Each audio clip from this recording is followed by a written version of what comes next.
Hello friends, welcome to strategic तैयारी channel.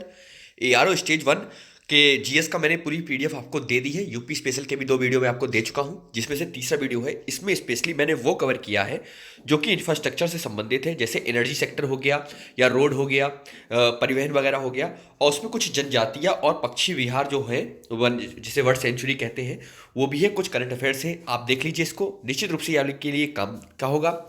और एक बात और है कि करंट अफेयर्स के लिए स्पेशली मैंने एक तैयार किया हुआ है, तो ऐसा करूँगा उसमें गेम्स, इंडेक्सेस और कमिटीज़ और एक्सेट्रा हैं, वो आपके बहुत काम आएंगे एग्जाम के लिए।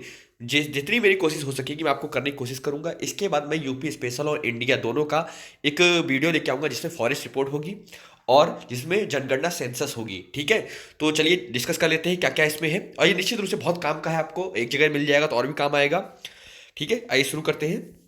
सबसे पहले देखेंगे हम लोग सिंचाई परिदृश्य। ठीक है, मैं कोशिश करूंगा कि मैं इसको इंग्लिश में कुछ कर सकूं। जो टोटल जो इरिगेशन लैंड है वो 196.28 लाख हेक्टेयर है। ठीक है, ये चीज़ याद रखिएगा। इसमें जो भी इंपॉर्टेंट होगा मैं बताता जाऊंगा। इसमें क्वेश्चन इस तरह से आता है कि यूपी में सबसे ज़्यादा सिंचाई जो की जाती है कौन से चीज़ों से की जाती है? नलकूप से, कुओं से, तालाब से, नहर से। ठीक है, तो सबसे ज़्यादा नलकूपों से की जाती है, जो कि ट्यूबवेल लगाए लिए जाते हैं उससे। उसके बाद नहरों से की जाती है। उसके बाद कुओं से की जाती है। तालाब से सबसे कम की जाती है। और जो साउथ का एरिया है ना, साउथ का नंबर वन ये हो गया। जैसे ये नंबर वन हो गया, ये नंबर टू हो गया, number three, number four. South में सबसे ज़्यादा की जाती है तालाबों से। इसका कारण ये है क्योंकि वहाँ पर क्या है ना कि वो लैंड ऐसा है कि वहाँ पर मट्टी वहाँ की बिल्कुल पथरीली टाइप की है, जिसमें तालाब में पानी रिसता नहीं है और पड़ रह जाता है। ये एक रीज़न उसका है। और ये हमारे यहाँ की मिट्टी मिट्टी है, और वहाँ पे मिट्टी जो चट्टाने हैं, जैसे ना कि ऊबड़ खाबड़ है, या फिर वहाँ पे पठारी पठारी भाग है, जिस वजह से वहाँ की मिट्टी अलग होती है। तो वहाँ पे ये हमारे यहाँ ये है। क्वेश्चन इसमें एक तो ये पूछा जाएगा कि किससे सबसे ज़्यादा की जाती है, दूसरे नंबर पे क्या है। तीसरा जो इसमें पूछा जाता है क्वेश्चन कि जैसे ये क्वेश्चन है, देख लीजिए, सर्वाधिक सिंचित क्षेत्रफल वाला राज्य कौन सा है। इसमें 4 ऑप्शन दिया रहेगा। आप पंजाब भी लगा सकते हो, कुछ भी लगा सकते हो, लेकिन जब क्षेत्रफल की बात हो तो आप यूपी को हमेशा लगाइएगा। ठीक है, परसेंटेज की बात हो तो आप लगा सकते हैं पंजाब को, लेकिन क्योंकि क्षेत्रफल हमारा ज़्यादा है ना पंजाब से, इसलिए। और दूसरे नंबर पर राजस्थान, फिर पंजाब। अगर परसेंटेज पूछे जाए तो आंसर इसका बदल जाएगा, जो कि हर बार नया अपडेट आता है, लेकिन अभी तक का अपडेट पंजाब का ही है। ठीक है, शीर्ष 4 नए सिंचित राज्यों में उत्तर प्रदेश का प्रथम स्थान है, 19%। अभी हमने ऊपर देखा था। राजस्थान दूसरे नंबर पे, आंध्र प्रदेश तीसरे नंबर पे है। ठीक है, नलकूप से सिंचाई में भी उत्तर प्रदेश का प्रथम स्थान है, आप देख सकते हैं। इसमें तो नंबर वन होना ही चाहिए, दूसरे नंबर पे इस पे, तीसरे इस पे। ठीक है, तो ये चीज़ बहुत इंपॉर्टेंट है। और इसके आगे देखेंगे हम। हाँ, ये सिंचाई हो गया। इसके बाद ऊर्जा परिदृश्य देखेंगे। इसमें क्या है एनर्जी सेक्टर में, कि जितना भी इलेक्ट्रिसिटी प्रोड्यूस होती है उसकी स्थापित क्षमता जो है 31 मार्च अगर 2016 को देखा जाए, हालांकि ये डेटा 1 साल पुराना होता है क्योंकि सर्वे वगैरह आता है, उसमें पता चलता है। तो ये देख लीजिए, अगर लेटेस्ट पूछा जाए, लेटेस्ट तो अभी तक कोई नहीं बता सकता। अगर अपडेट हो गया तो मुझे आइडिया, लेकिन ये देखिए, अगर क्वेश्चन ये आता है तो अगर इससे ऊपर है तो ठीक है, इससे कम वाले को आप सीधे सीधे निगलेक्ट कर सकते हैं। ठीक है, वन आउट कर सकते हैं आप इसको। तो 12.82 गीगावाट। ठीक है, इसको ऐसे लिखेंगे गीगावाट। ठीक है, उसके अलावा कोयला आधारित कुछ संयंत्र हैं, उनको आप अच्छे से याद कर लीजिए। जैसे सिंगरौली है, अभी ही क्वेश्चन आया है आरओ की मेंस में, देखिए सीधे सीधे क्वेश्चन आया है सिंगरौली। लोगों ने लगाया मध्य प्रदेश, हालांकि जो सिंगरौली सोनभद्र यूपी में है तापीय संयंत्र, लेकिन सिंगरौली वो अलग मैटर है, बस शब्दों का खेल है। अगर संयंत्र लिखा है तो सोनभद्र यूपी हो गया, अदरवाइज इसका आंसर बदल जाएगा। रिहंद परियोजना जो है वो भी सोनभद्र यूपी में है। ऊंचाहार रायबरेली में है, टांडा अंबेडकर नगर में है। ये चीज़ याद रखिए, ये सारी। और इसमें एक चीज़ और याद रखनी है, ये सब कोल आधारित है। ठीक है, कोल बेस्ड है सारे सारे जितने भी थर्मल पावर्स हैं। इसके अलावा कुछ गैस आधारित भी होते हैं, जैसे दादरी में है, गौतम बुद्ध नगर नोएडा में, औरैया है, आंवला बरेली में है, ये गैस आधारित है। तो याद रखिएगा, गैस वाले अलग है, कोयला वाले अलग है। कोयला वाले ज़्यादातर उधर है जो यूपी के नीचे पड़ते हैं, सोनभद्र चंदौली, उस एरिया में, सोनभद्र नीचे वाले एरिया में, जहाँ पे झारखंड बिहार और मध्य प्रदेश आसपास, क्योंकि यहाँ पे कोयला ज़्यादा होता है। और गैस आधारित इधर है, जो कि यूपी बेस्ट कह सकते हैं जिसको।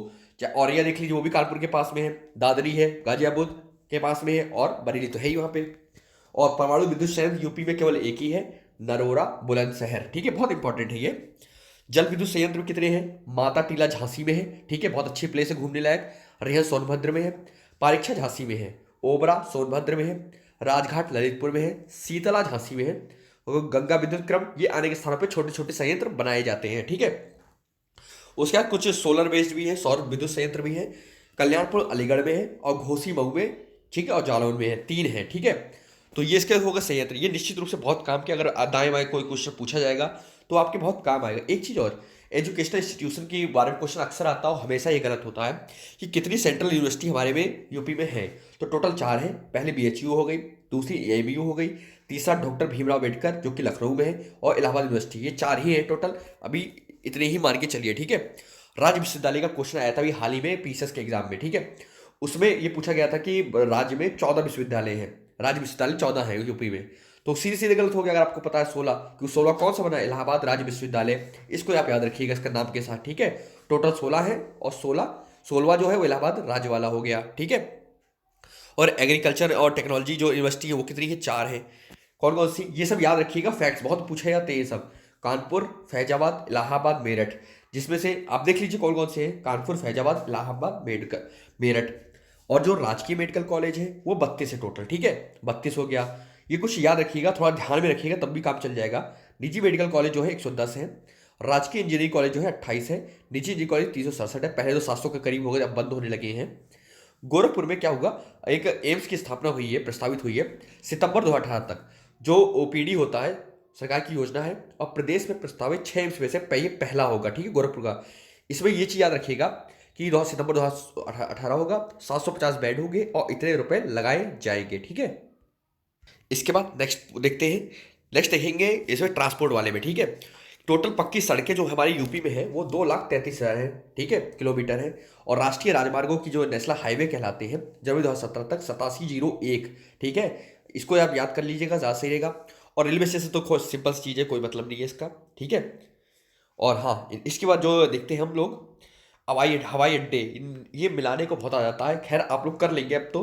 एक चीज़ और याद रखिएगा, लाल बहादुर शास्त्री जो है वो वाराणसी में है, ये आपको सब पता ही होगा, अमौसी एयरपोर्ट नाम से कहलाता है। चकेरी कानपुर का है, खेरिया आगरा का है। एक याद रखिएगा, जेवर, जेवर हवाई अड्डा, ठीक है, ये याद रखिएगा, यूपी में बनना है नया, ठीक है। इस चीज़ को बहुत याद रखिएगा आप। एक और, राज्य से होकर गुजरने वाले राष्ट्रीय राजमार्ग कितने हैं, 62 है। और राज्य से गुजरने वाले प्रमुख रेल मार्ग, ये तो आप कर लोगे। इसमें जो इंपॉर्टेंट है वो ये है कि एक ही वाटर वे है हमारे में, हाईवे है, वाटर हाईवे, कौन सा, NH1, NHW1, ठीक है, राष्ट्रीय जलमार्ग संख्या 1, जो कि सबसे बड़ा भी है, अभी तक जितने भी है सब में बड़ा भी है, और ये यूपी में इकलौता है, ठीक है। एक्सप्रेस में ये तो दोनों सेम ही चीज़ है, लेकिन अलग अलग याद करिएगा। इलाहाबाद बाईपास, अब तो एक और याद बनना है जो लखनऊ से बलिया है, जिसकी 342 किलोमीटर या 40 किलोमीटर है, ठीक है, वो भी हो गया। इसके अलावा कुछ जनजातियां हैं। जनजातियां में क्या है, क्वेश्चन जनजातियों से बहुत आते हैं। अभी पीसीएस के आरओ का मेंस हुआ था, उसमें भी क्वेश्चन आया था कि कौन सी जनजाति है जो दीपावली को शौक की तरह त्यौहार मनाती है। सीधे सीधे उसका आंसर थारू था, ठीक है। देख लेते कौन कौन सी जनजातियां हैं, गोंड, बुक्सा, थारू, राजी, जौनसारी, खरवार, महिगीर। उत्तर प्रदेश के जालौन फैजाबाद में एक भी जनजाति नहीं पाई जाती, अगर ये आपको दिखे तुरंत काट दीजिएगा, ठीक है। गोंड समूह सबसे, उत्तर प्रदेश का सर्वाधिक बड़ा जनजाति, सबसे ज्यादा जनसंख्या गोंड समूह की है। थारू समूह एक बात जनजाति थारी पाई जाती है, ठीक है। थारू जनजाति के लोग, देखिए साफ साफ ये लिखा हुआ है, यही क्वेश्चन आया था आरओ के मेन से। सोचिए कितना इंपॉर्टेंट होगा ये पीडीएफ, मैं इसका लिंक देखूंगा, ठीक है। उत्तर प्रदेश की जौनसाई जो जनजाति है वो क्या है, भिक्षु पंचोयोदयाई उत्सव मनाते हैं, ये याद रख लीजिएगा, हल्का हल्का देख लीजिए जौनसारी से, ठीक है। बोक्सा या भोक्सा जनजाति जो है बिजनौर जिले, या कि जो सहारनपुर के पास बिजनौर है वहां पे पाई जाती है, ठीक है, भोक्सा जनजाति। महिगिर जनजाति, ये भी बिजनौर में पाई जाती है, ये उत्तराखंड से मिला जुला एरिया है, आसपास का एरिया है, ठीक है। खरवार जनजाति जो बेसिकली है वो झारखंड की है, ओरिजिन उसका झारखंड माना जाता है, ठीक है, लेकिन ये देख लिखा हुआ है। और कर्मा ये लोग त्यौहार मनाते हैं, ठीक है, इनका नृत्य होता है, कर्मा खरवार जनजाति का नृत्य है। सैनिटरी क्या कहिए आप, अनुसूचित जाति विकास निगम द्वारा 2001-2 में लागू की गई थी सैनिटरी मार्ट, ये थोड़ा इंपॉर्टेंट देख लीजिएगा। सिल पर बैलेट होने के रोग के बाद बेरोजगार लोगों को इसका जो था रोजगार प्रदान करना था। तो मैं इसमें से वही चीज़ लेके आऊँ जो बहुत इंपॉर्टेंट है आपके लिए, और बिना टाइम वेस्ट किए आप इसको अच्छे से तैयारी कर सकते हैं, ठीक है। अब कुछ देख लेते हैं कौन सी कहाँ पाई जाती है। अभी तो हमने बेसिक देखा था। देखिए 2017 तक जितनी थी वो ये है, अगरिया सोनभद्र में सबसे ज़्यादा उसी एरिया पाई जाएंगी जो झारखंड के पास का एरिया होगा, ठीक है। अगरिया, बैगा, सोनभद्र। भोटिया मिक्स पाई जाती है, और भोटिया अलग होती है, भोटिया सिक्किम वाली है, भोटिया अलग होती है, ठीक है। भुइया भुरिया सोनभद्र में है। चेरो सोनभद्र वाराणसी में है, लगभग लगभग, ठीक है। गोंड, धुरिया, नायक, पथरी, ये कहाँ कहाँ पाई जाती है देखिए, जितना भी पूर्वांचल का एरिया होगा, पूर्वांचल के एरिया में सबसे ज़्यादा जनजातियाँ पाई जाती है, ठीक है। आप देख लीजिएगा इसका। खरवान हमने ये भी देखो पाई जाएगी, वही पाई जाएगी। ठीक है, पंखा कनिका सोनभद्र और मिर्जापुर में। पहाड़िया देखो सोरभा सबसे ज्यादा, आप खुद सीख सकते हैं। बस एक चीज याद रखिएगा, ललितपुर सहारिया। बाकी ज्यादा सोनभद्र आप लगा देंगे तो गलत आपका नहीं होगा, जैसा आप देख सकते हैं। हाँ कुछ याद रखिएगा जो भी हमने ऊपर देखे थे, जौनसारी वगैरह, वो भी इंदौर में पाई जाती है। ठीक है, तो ये हो गया कुछ क्वेश्चन।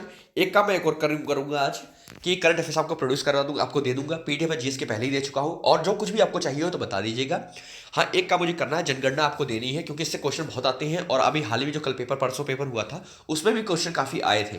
ठीक है, तो मेरी कोशिश रहेगी, मैं देने की कोशिश करूंगा। बाकी आपको जो चाहिए आप कमेंट कर दीजिए। Thank you very much for watching this video.